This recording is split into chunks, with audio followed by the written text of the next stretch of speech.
जागतिक मानसिक आरोग्य दिनानिमित्त ठाण्याच्या प्रादेशिक मनोरुग्णालयामध्ये 4 ते 11 ऑक्टोबर दरम्यान विविध कार्यक्रमांचं आयोजन करण्यात आलं आहे। या निमित्ताने मनोरुग्णांना समाजाच्या मुख्य प्रवाहात आणण्याकरिता सर्वांनी प्रयत्न करणं आवश्यक असून यासाठी महाविद्यालय, शाळा, न्यायालय, पोलीस, जनजागृतीपर कार्यक्रम, पथनाट्य, चित्रप्रदर्शन, व्याख्यान इत्यादींचं आयोजन करण्यात आलं आहे।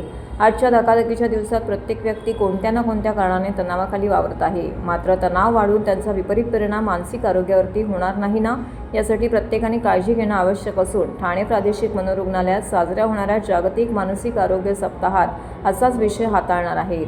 कामाच्या ठिकाणी मानसिक आरोग्याला प्राधान्य देण्याची काळाची गरज आहे।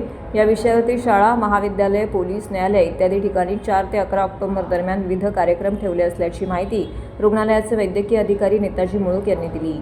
10 ऑक्टोबर हा जागतिक मानसिक आरोग्य दिन असून या निमित्ताने जनजागृतीपर ठाणे प्रादेशिक मनोरुग्णालयामध्ये चित्रप्रदर्शन, प्रभात फेरी, पथनाट्य याचबरोबर शाळा, महाविद्यालय, न्यायालय, पोलीस कार्यालय इत्यादी ठिकाणी मानसोपचार तज्ज्ञ मार्गदर्शन करणार आहेत। मनोरुग्णांना खरी गरज असते ती प्रेमाची। रुग्णालयात उपचारांनी बऱ्या झालेल्या रुग्णांना कधी एकदा घरी जाऊन कुटुंबाशी बोलतो असं वाटत असतं। रुग्णालयात देखील मनोरुग्णांना प्रेमाने, आपुलकीने वागवलं जात असून मानसिक आजारातून बरं झालेले रुग्ण समाजात ताठ मानेने जगत आहेत। यासाठी समाजाने देखील मनोरुग्णांना समाजात मुख्य प्रवाहामध्ये आणण्यासाठी प्रयत्न करणे गरजेचं आहे। दरवर्षीप्रमाणे जागतिक मानसिक आरोग्य दिन 10 ऑक्टोबरला आहे। त्यानिमित्त आम्ही पूर्ण सप्ताह विविध कार्यक्रम आयोजित केलेले आहेत।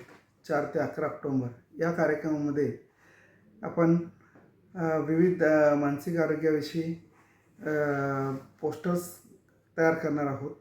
पोस्टर्स एक्झिबिशन आहेत, प्रभात फेरी आहे, कर्मचारी काढणार आहेत आणि विविध ठिकाणी आपण लेक्चर्स, व्याख्याने, पथनाट्य, रोल प्ले आयोजित केलेले आहेत। यावर्षीची थीमच अशी आहे, it is time to prioritize mental health in the work place. म्हणजेच हीच वेळ आहे कामाच्या ठिकाणी मानसिक आरोग्य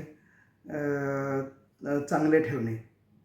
म्हणजेच काय तर मानसिक आरोग्य कामाच्या ठिकाणी चांगले राहिले तर कर्मचाऱ्यांचा, अधिकाऱ्याचा परफॉर्मन्स वाढू शकतो, गुणवत्ता वाढू शकते। हा जागतिक आरोग्य संघटनेचा ध्येय आहे।